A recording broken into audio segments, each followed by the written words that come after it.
L0B0 Residency. The end. Derapy.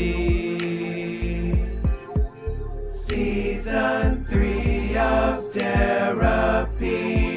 When it comes to any growth with social media shit, content creation, networking, Right. like what we're doing right now. Number one, networking. That is big because most motherfuckers leave that shit out. They always say post consistently. Yeah, do that too. But like, nigga, networking. Fuck the dumb shit. Networking. Yeah. And knowing, I hate to say this, following trends. You gotta know how the internet reacts to shit. Like Deion Sanders moving to Colorado is a big deal, so it's trending and shit. Like you follow Twitter, you see what's trending. Hit it, put it out right then and there. Yeah, I got you. And I see it, and that's the thing. It's all about balance. So my YouTube. I mean, you honestly, I gotta give you credit for this because I was really the type of person. I had this like really weird view of how blowing up with a podcast could potentially work. One of the first podcasts that I ever started to follow, they got lucky by somebody discovering them, even though they had an audio only show. And I was like, well, if I just post consistently and I have quality content, maybe I'll get it.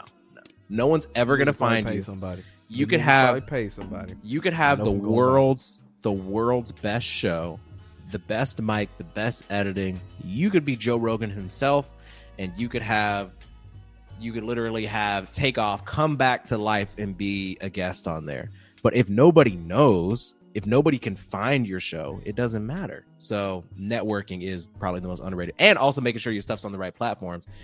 I know it would benefit me to release my podcast before people commute to work, because I was looking at analytics. I don't look at it as often as I should, because like I don't like thinking about it so much. It'll make a hell of a difference. But if I want to really care about this stuff, like, if it's a YouTube video, it's like, bro, you're not trying to post some shit at like 9 p.m. Eastern time. Who's trying to start a podcast right before they go to bed? Like, no one cares. Even a YouTube video, unless you're the type of person that is like drinking, smoking, hanging out, and this is like your go-to thing. Like, I love getting high at 10:37 p.m. on a Tuesday night and listening to L0B0. Unless you're in that specific demographic, you're not going to tap into a video at that time. Not true. Right? You know how many niggas I know personally that go live on YouTube at the time we recording this video, or at fucking 11 o'clock at night, and they be on the East Coast and shit. Really? Like, niggas be going live for real out this bitch. Like, shit. Nah, like, it's crazy because of seeing people I know. Because it goes back to networking. Like, YouTubers I know, I'm like, oh, that nigga going live too. I just went live not too long ago or some shit. That shit crazy to me, bro. Or like, we all might go live at the same time. It's like, that's crazy. We got the same audience on some level, and they all get a variety like a fucking TV channel. See, shit. That's the networking shit. See, I don't know. Makes sense. Well, what's so funny is when I was in college, you probably heard this if you were in the school of journalism. Also, they always said it's not what you know, it's who you know. That's true as fuck. And I just didn't take that seriously. I was like, no, I'm a likable person. I'm gonna try really hard. No one cares how hard you try. I'm gonna be honest with you. It really doesn't matter. Somebody's got to notice you. Somebody's got to link with you. There's got to be a collaboration. People don't just blow up off nothing unless you were like. There's like very, very obviously there's anomalies like fucking Mr. Beast. He wasn't out here trying to collab with people. He was just grinding that hard. But most people aren't willing to count to 100,000 on a video. Like, he's doing crazy shit. That's why he blew up. But most people need to collab. They need to network, which is how it should work. Because this is YouTube. It's supposed to be a community. Way too, though. That collabing's one. But like everybody, I know every YouTuber gets these moments where like they shit pops off at various times. Like a viral moment. One video might go viral out the blue that you did 2 months ago. Or some shit you just did gets a lot of traction. It's getting a lot of eyeballs on it, a lot of traction. So everything you post is gonna be a beneficiary of that shit. Yeah, and YouTube, they will go out of their way because they're trying to compete with TikTok. They're losing. They're never gonna catch up. But that is the new wave. That's like the current wave. Instagram Reels, Facebook Reels, YouTube Shorts.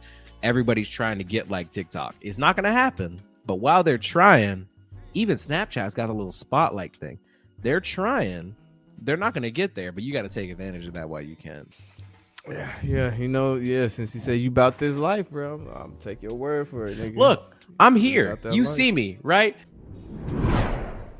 matters, because even though we are making content, at the end of the day, this is fun. Like, I'm just hanging out with a friend. And I think that Exactly.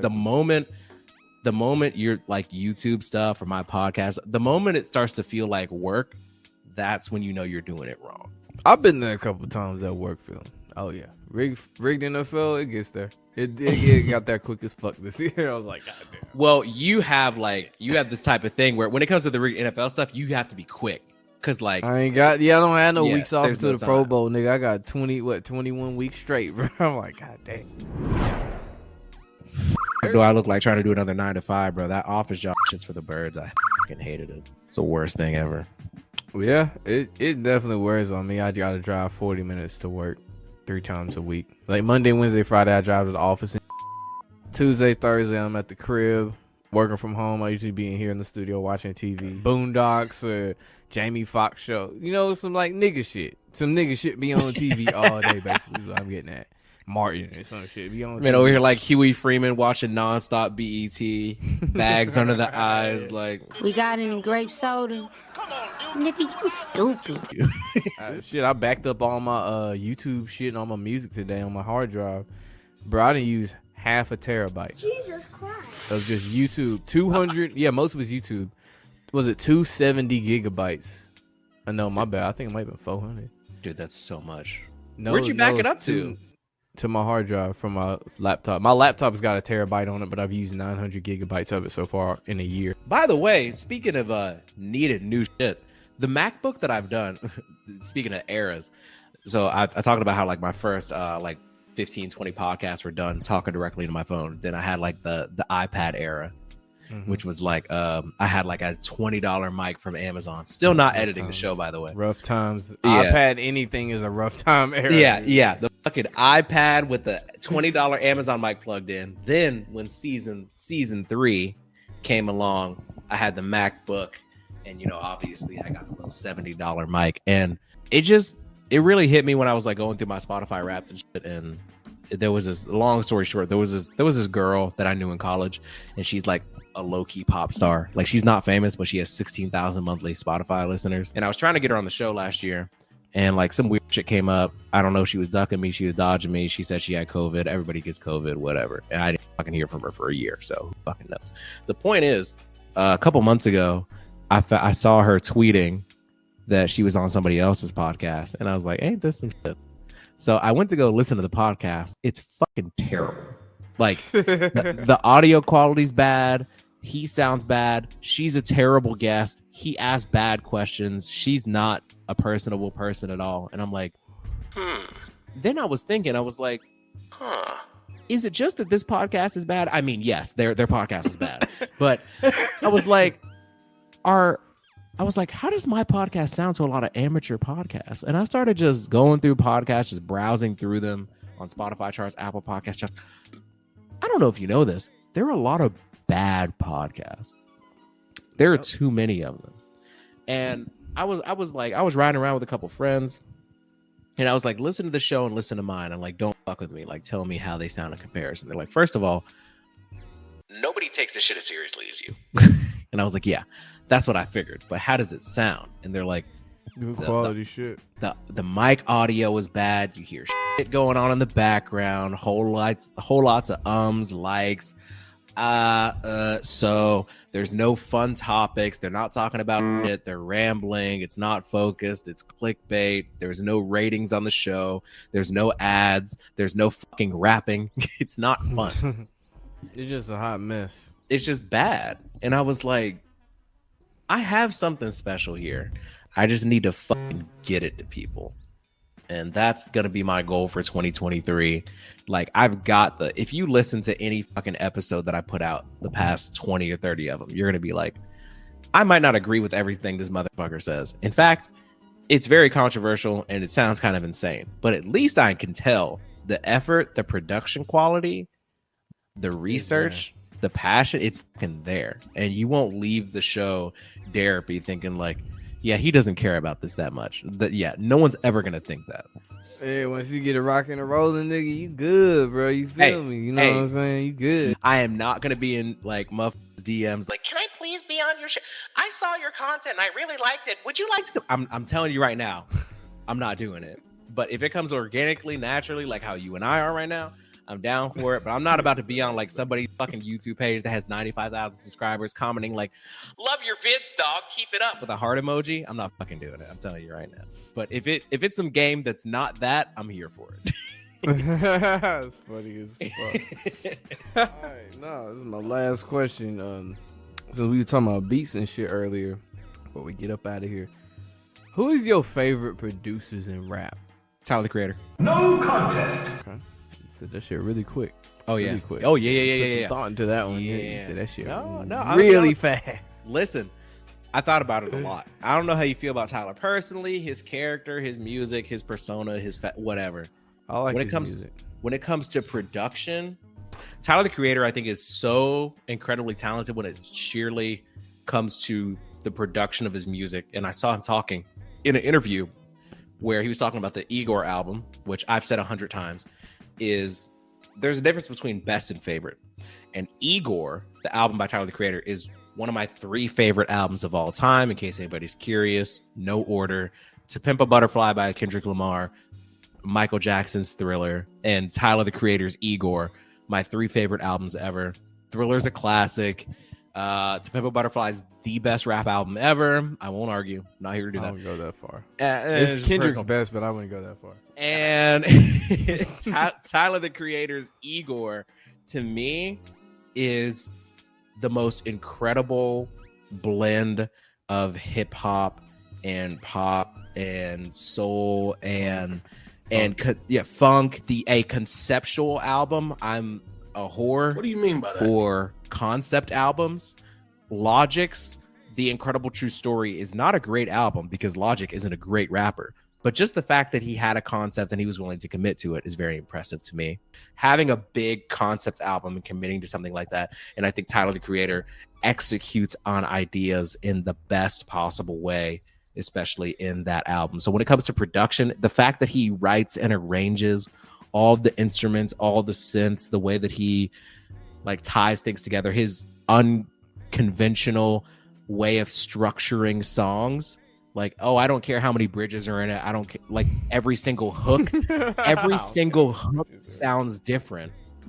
Every single song has a meaning. Every single bar has a purpose. That's the type of music I fuck with. So if you were looking for a more elaborate answer, that's it. Tyler the Creator, easily my favorite producer of beats. Thank you for asking. Damn. Grump said Tyler was one of his favorite too when I asked him about that, because Grump make beats too. Shout out to Grump. Go subscribe to this channel if you ain't done so. Do it. And shout out to you, by the way. Guru. I want your people to know this. Since you said it's the last question, I know you're going to have to keep this in. Lobo here made me some beats. We're friends, by the way. I've known him for a while. So he's not going to do this for you. And yeah, definitely going to do that for you. He's not going to do that for you. One of them I use for the outro of my show, and I rap over it. You know, I'm not going to ask you how you feel about the rap because I don't fucking ruin the moment we're having. He fucks with it. He is a talented producer in his own right. Don't let him, sit here and be humble and all that. Like, there's like some certain specific things in the beats that you make that I really appreciate. Like the vibe, your vibe, the type of person that you are, I can hear it in the beats that you make. And I think that's what makes like a good artist, a good content creator. So, good on you. Keep up the good work, Okay. I appreciate that, man. I appreciate that. Right. So, yeah, man. We got Derek from Derapy. Got him for a whole hour and 26 minutes. Probably shorter after edits. But, nigga, we got this man for over an hour. So, yeah, get used to this man. Subscribe to his YouTube channel. Go listen to him on Spotify, Apple Podcasts, all that shit, man. But yeah, man, episode 37. If y'all need to watch this, make sure you like, comment, subscribe, ring that notification bell. Thank you for watching. We are out.